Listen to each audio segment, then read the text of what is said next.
Yo guys, what's going on? Pandrea here, back with another video. In today's video, we are gonna go over a very cool, unique card switch that I came up with a long time ago. And what I like about this is that usually when you do a card switch where one card switches with the other, with the spectator's card, you have to use a double or some way around that. So this is a way to not use a double, because sometimes I know we don't have duplicates laying around, or do we? I know all my decks come with duplicates, most of them.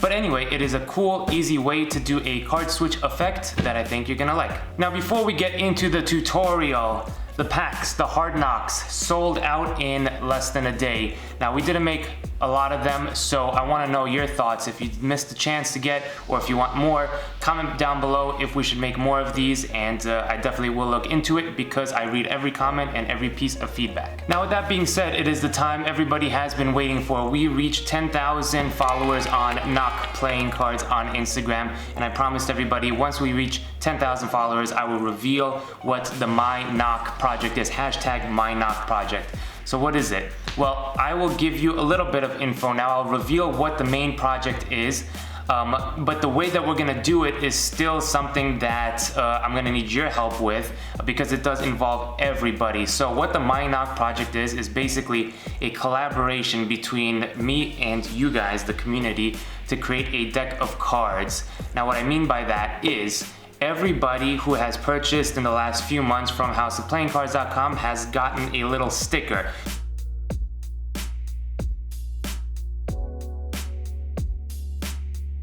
It's a My Knock sticker, and you're probably wondering what to do with it. Some of you already figured it out. Basically, what we're gonna do is take that sticker off and you're gonna slap it on any sort of surface, and you're gonna create sort of your own Knock deck. Now, this is not the Knock deck that will be produced. The Knock deck that will be produced as a community effort is something that we're gonna talk about in the next few weeks of how we're gonna do that, how we're gonna structure it so that you guys make the decisions, and then I go ahead, I take all those decisions, I put it all into one deck, and we vote. We're gonna vote on each of the different decisions that need to be made to make this deck a reality. Then we're gonna take the deck and print it. Now, the deck is gonna be printed and it's gonna be released at the end of this year, so we have many weeks and months to decide different things. But that in its whole is what the My Knock project is. It's a community effort to build a community Knock deck. But if you have the stickers, go ahead, grab those stickers, slap them on anywhere, hashtag My Knock, post them, and I'll definitely check them out, and we'll be reposting on Knock Playing Cards Instagram page. Also, here on the channel, we're almost at 100,000 subscribers, so that is super cool. Once we reach 100,000, I have a big event planned, a big giveaway, a big everything. So if you are not subscribed, go ahead, subscribe, hit the notification bell, because that's gonna be important. So without further ado, let's get into the effect. All right, the spectator is gonna choose 2 cards for this effect. The way they're gonna do this is you spread the cards like this, and they touch anywhere they want, and you split the deck at that location. So the first card will be the Ace of Spades that we're gonna use, Ace of Spades, and we're also gonna use the 5 of Diamonds in the left hand. Now, the 5 of Diamonds in the left hand, Ace of Spades here. 5 of Diamonds actually on the table, and the Ace of Spades will try to switch places with it. If I just come close, but I don't touch, I get the 5 of Diamonds to now jump into the hand, just like that. And of course, on the table is the Ace of Spades. It's a miracle, ladies and gentlemen. Thank you. All right, for this effect, all you're going to need is a deck of cards. You don't need any duplicates. That's what I like about it the most. A lot of the times when you have one card switch for another, you're gonna need a duplicate because you wanna show that card again before the switch happens. So this is just a variation of a 2-card switch, but I tried to give myself a task of doing this without having a duplicate. So that's a nice creative task for you as well. Now, there's only one real move that you have to learn, which makes this effect very easy, and that is just going to be with the thumb. You're gonna pop off a card off the pack like this. All right, so you're gonna have a break like this, and you're gonna use your left thumb to just pop it off the deck, and it's gonna be in this position. All right, that's all you're going to do, and you're gonna do this with half the deck actually, so it's easier with half the deck. All right, and once you get this very difficult move down, we can begin. So the basic idea of this is that 2 cards are gonna switch. It's gonna be the one after you spread and hold the spread like this, the one right here, and this one right here. All right, so for the first thing that we're gonna do is have the spectator place your finger somewhere and you split it like this, and now this is the positioning. Right hand is spread, that's important, and you're holding it like this with the thumb. I use my pinky here to keep everything aligned, because sometimes if they're not aligned, you're not going to be able to do this move well. So I'm going to spread like this and just make sure that they're aligned. And we're going to use this card as the first one. You show the right hand card first, and then you turn over the left hand card using the right hand packet. Okay, so that's the move right there. So you say, look, we have two cards. We're going to use the 6 of clubs. Can you remember this card? You show one spectator, and the other spectator, please remember this card. And you turn it over just like that. All right.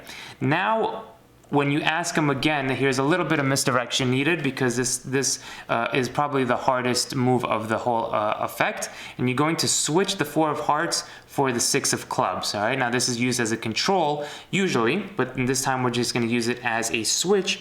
So you're going to make sure that this card is just a little bit, you don't want it like this, but just a little bit separated from the rest. Okay, you don't want it too squeezed in together like that, because that'll you'll have a harder time, and you don't want it too much like that. Just a little more than the rest, I would say. So now as you turn this over, you're going to use the thumb to grab that card like this, all right? And you do this on an off beat, all right? So you show the 4 of hearts and you say, can you remember that? And then you kind of look at him and you go, are you sure? Haha, joke. You can use corny jokes to your advantage as much as you want. Don't do that, I'm kidding. And as you turn over the 4, your right hand goes over it like this, your left thumb comes up, and you grab this one and you separate back as you relax. All right, and remember the move that we talked about. Separate with the thumb like this by kicking it out so they see that this is separated from the rest. You're gonna say now you're gonna leave that card on the table. All right, so let's say it's 4 of hearts. So 4 of hearts, you remember that, right? Actually, 4 of hearts I'm gonna leave on the table, or you could put this in the spectator's hand at this point. Don't forget, squeeze it tightly or put your hand on top of there. You got it. So now what we're gonna do is that move that we learned in the beginning by getting a break as you point.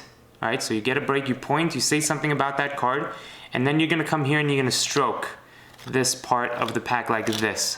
They're like feathers, look at that, just stroke it like that. So you're gonna stroke this. As you do this, your left thumb kicks this out, and you're gonna place it on the bottom of here. All right, so you're gonna place it on the bottom as your fingers grab that card. At the same time, your left thumb is gonna keep stroking.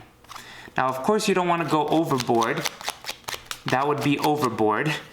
You just wanna do it a few times, right? And then kick up, so that literally this happens. And then since your thumb is already here in this position, it places it boom right there, and you want a little bit of this angle. So boom right there, you keep stroking. You say, look, I'm gonna try to switch this card for that. I forgot what the cards were, but let's go back for a second. You're gonna say 6 of clubs and the 4 of hearts. Now the 4 of hearts, I'm gonna leave actually on the table. Put your hand on top of that if you don't mind. Now I'm gonna use the 6 of clubs here in the right hand to come close, but I don't touch. Boom, you do this. And now you show, so from here to here, kick up, and remember the angle is also important. So even if you could just maybe turn just a little bit as you talk to them, and you do that, that would work. You don't want to push, all right? This is the last thing that you want to do, is just push and do that, because that is obviously not as good. Let's just call it that. So you want to get this and maybe even pop it off to begin with to start. If you feel that you don't want to do it all in one motion, pop it off just a little bit as you talk. And now all you got to do is just turn your wrist like that. And then boom, you're here. All right. So from here, you're going to say, look, I'm going to use this card to come close, but I don't touch. And now you're doing the same display as you did in the beginning. Okay. Or what you can do is squeeze the deck like this. Boom, do that. Or another thing that you can do is after you do this, you can out jog this and just boom and switch it. So that's really up to you at this point. So now once the first switch happens, you have nothing left to do but snap your fingers and have the second one done. Of course, I am not an advocate of snapping fingers. I like to take our time when doing magical moments, switching and things like that, so it feels real. So if I were to perform this to a spectator, regard the performance that you saw that I just did for you guys, so you saw what the effect is like, it would be something like this. So we're going to use two cards here, the Jack of Hearts. Now it's important that you remember these two cards, so who's going to remember the Jack of Hearts? Alright, you're going to remember it. Very good. And we'll also use the Eight of Hearts. Alright, so two different cards. Who's going to remember this? You, sir? Are you sure you can? Or alright, no, I believe in you. Eight of Hearts, look, I'll leave it on the table. Now do me a favor, place your finger on the Eight of Hearts. In fact, you know what? Place your whole hand on the Eight of Hearts. Perfect. Alright. Now this card here, I forgot what the card was. Jack of Hearts. So Jack of Hearts, I keep forgetting. Jack of Hearts is going to come close. In fact, watch. I just take it, and remember their hand is here. I just take it, and I do this, and now you just wait, and you wait, and you keep waiting. Eight of Hearts will jump through the hand into my hand like that. And now you don't reveal this just yet. You have their hand on top of it like that, but then you say, look, just wait, and you put pressure on it, and you just milk this moment because the magic is done, and there's nothing better than when the magic is already done, and you milk the moment, and then you put your hand on here. Don't do anything that's very, that wouldn't be believable, like snap your fingers and that's when the magic moment happens. Really take your time, come in here, press down, maybe put the deck on top, do something so it feels like something is happening here. And that's all there is to it. Now you turn around the card, and it is the switched card, the Jack of Hearts. And it's a nice, quick visual, and I know a lot of people, they like to do the put in your hands and then the card switches, but that uses duplicate. So here is just a nice, easy way without the duplicate. Hope you enjoy it, hope you learned something, and thank you for watching. Alright guys, there you have it. That was the video, that was the tutorial. Hope you guys enjoyed it and learned something, and be creative with it. Like I said, this is just an example, an outlet to come up with ways to do things that you don't have. So in this case, we didn't have a duplicate, so we came up with this effect. Maybe do stuff that maybe if you need a gimmick for, can you do things without gimmicks? So try and experiment with different things, and I think you'll have a good time. Like I said, we are almost at 100,000 subscribers, so if you haven't subscribed yet, go ahead, hit that sub button, like this video if you do like my content, and we will see you in the next video. Peace.